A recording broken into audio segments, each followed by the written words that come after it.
আমি আলুর দম রান্না করব, এজন্য আমি কড়াইতে তেল দিয়ে নিচ্ছি আলুগুলো ভেজে নেওয়ার জন্য।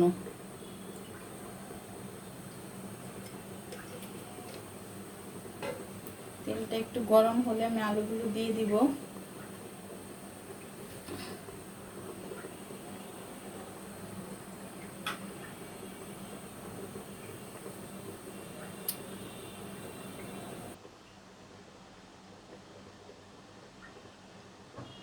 এটা আমি কড়াইয়ের চতুর্দিকে লাগিয়ে নিব যাতে তেল তেলে হয়, আলুগুলো না লেগে যায়।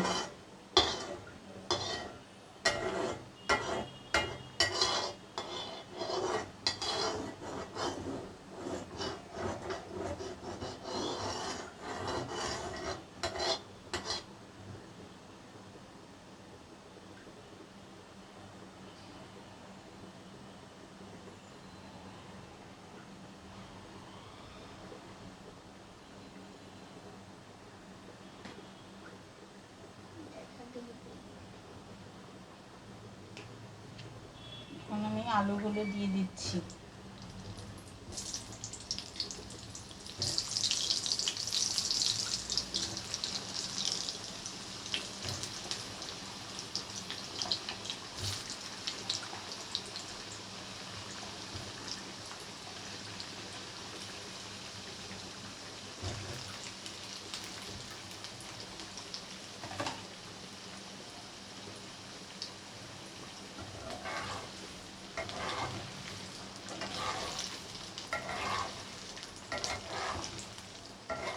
আলুগুলো লাল লাল করে ভেজে নিব।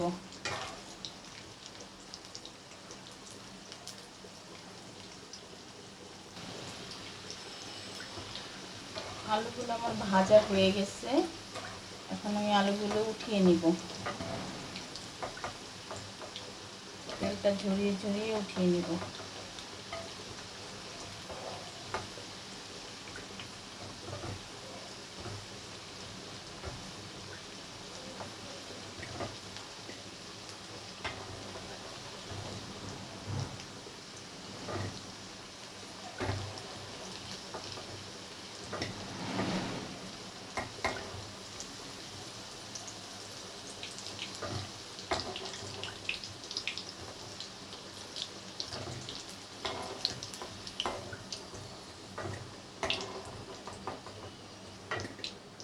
এভাবে ভেজে নিলে আলুর দমটা খেতে খুব স্বাদ হয়।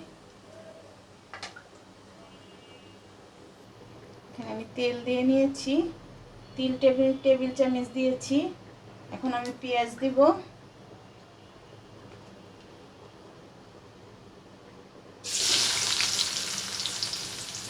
আধা কাপের মতন পেঁয়াজ দিব আমি।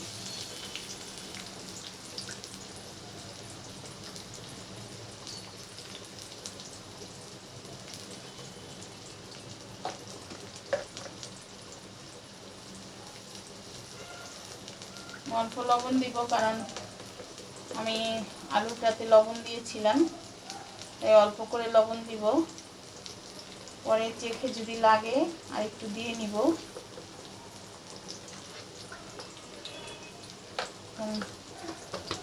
মরিচটা ভালো করে মজার জন্য তেলটা দিচ্ছি।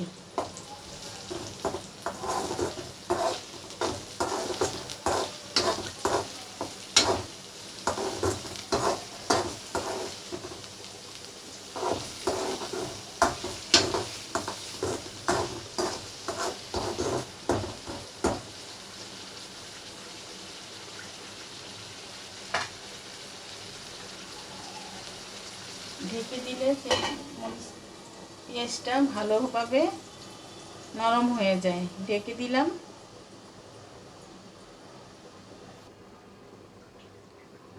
পেঁয়াজটা একটু গলেছে।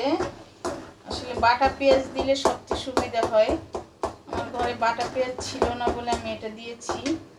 এখন একটু টমেটো দিয়ে দিব। টমেটো কুচি করে নিয়েছি, এটাও যদি একটু পেস্ট করে দেওয়া যায় তাহলে ভালো হয়, একটু গলে যায় তাড়াতাড়ি।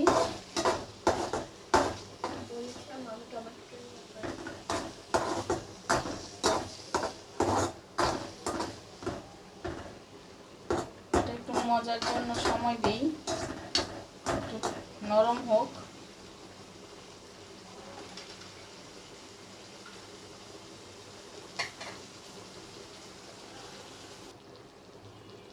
টমেটোটা সবার লাস্টে দিলেও হবে যদি ম্যাশ করা থাকে।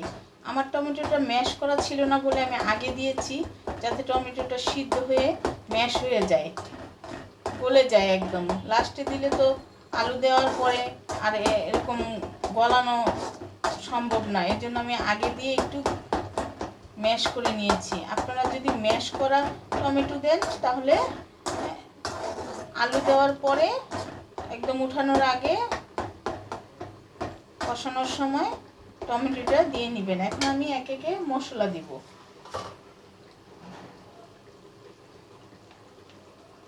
আমি আদা রসুন দিয়ে দিচ্ছি বড় 1 চামচ, একটু বেশি।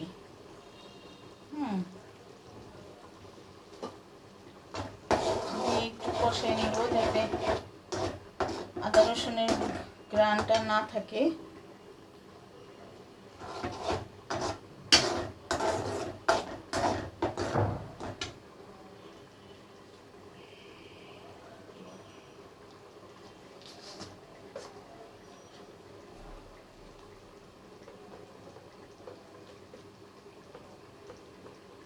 হলুদ দিচ্ছি 1/2 চামচ,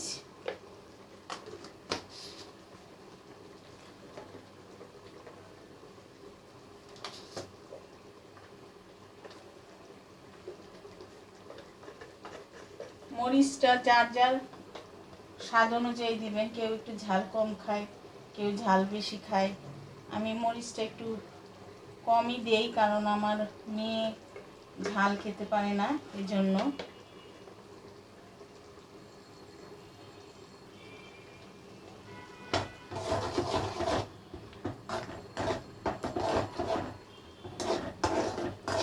একটা মশলা দিবেন আর কিছুক্ষণ নাড়াচাড়া করে কষাই নেবেন, তারপরে আরেকটা মশলা দিবেন, তাহলে মশলাগুলো ভালোভাবে হবে, মিশে যাবে। এবার আমি জিরের গুঁড়ো দিচ্ছি, আমি ধনিয়ার গুঁড়ো দিচ্ছি 1 চামচ।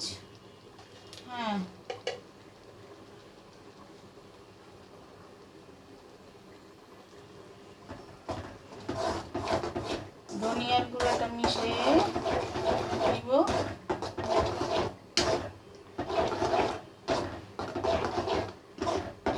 এবার আমি ধনিয়ার গুঁড়ো দিব, ধনিয়ার গুঁড়ো দিয়েছি, সরি, জিরে গুঁড়োটা দিব। জিরে গুঁড়োটা আমি 1 চামচ দিচ্ছি, 1 চামচ দিলাম।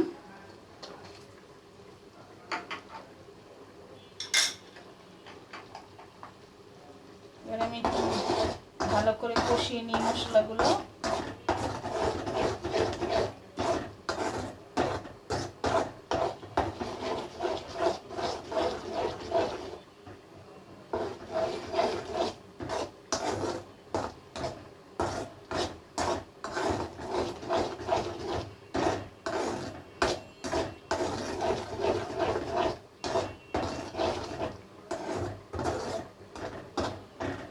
ভালো করে একটু কষিয়ে নিব।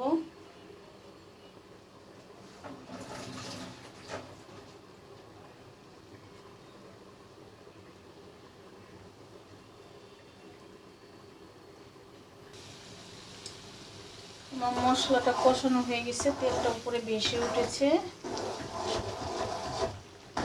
দেখুন তেলটা উপরে বেশি উঠেছে, বুদবুদ উঠে গেছে। এখন আমি আলুটা দিয়ে দিব।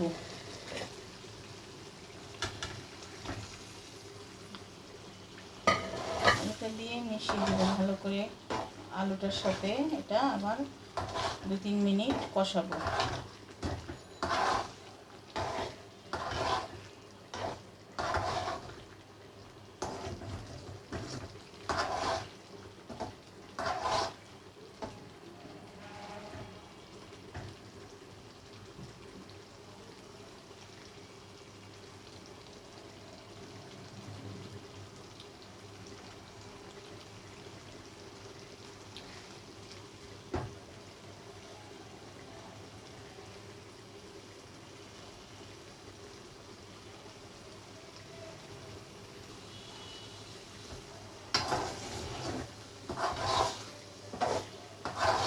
সাথে মশলাটা ভালোভাবে কষিয়ে নিয়ে দেখুন কালারটা সুন্দর হয়েছে। যারা এরকম মাখা মাখা খেতে পছন্দ করেন তারা এরকম রাখবেন, আর যারা একটু ঝোল খেতে পছন্দ করেন, একটু ঝোল থাকবে, তারা অল্প একটু পানি দিবেন।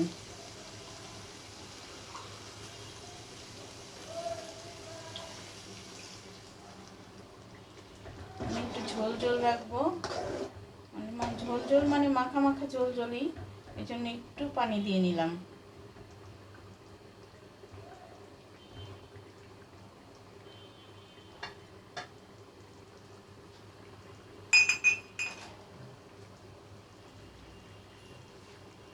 ঢাকনা দিয়ে দিই।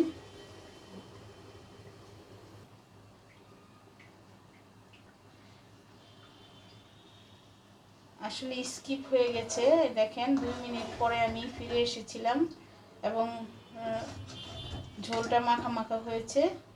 এখন আমি কিছু ধনিয়া পাতাও দিয়ে দিয়েছি। দেখুন, ধনিয়া পাতা যারা পছন্দ না করেন দিবেন না, কিন্তু আমার কাছে ধনিয়া পাতাটা ভালো লাগে, আমি ধনিয়া পাতাটা দিয়েছি। গ্রানটা খুব ভালো লাগে, এটা পরোটা দিয়ে, রুটি দিয়ে এবং ভাত দিয়েও খুব ভালো লাগে। আপনারা পোলাও দিয়েও খেতে পারেন, সুস্বাদু লাগে। দেখেন কত সুন্দর কালার হয়েছে। এখন আমি চুলাটা নিভিয়ে দিব এবং ঢেকে রেখে দিব।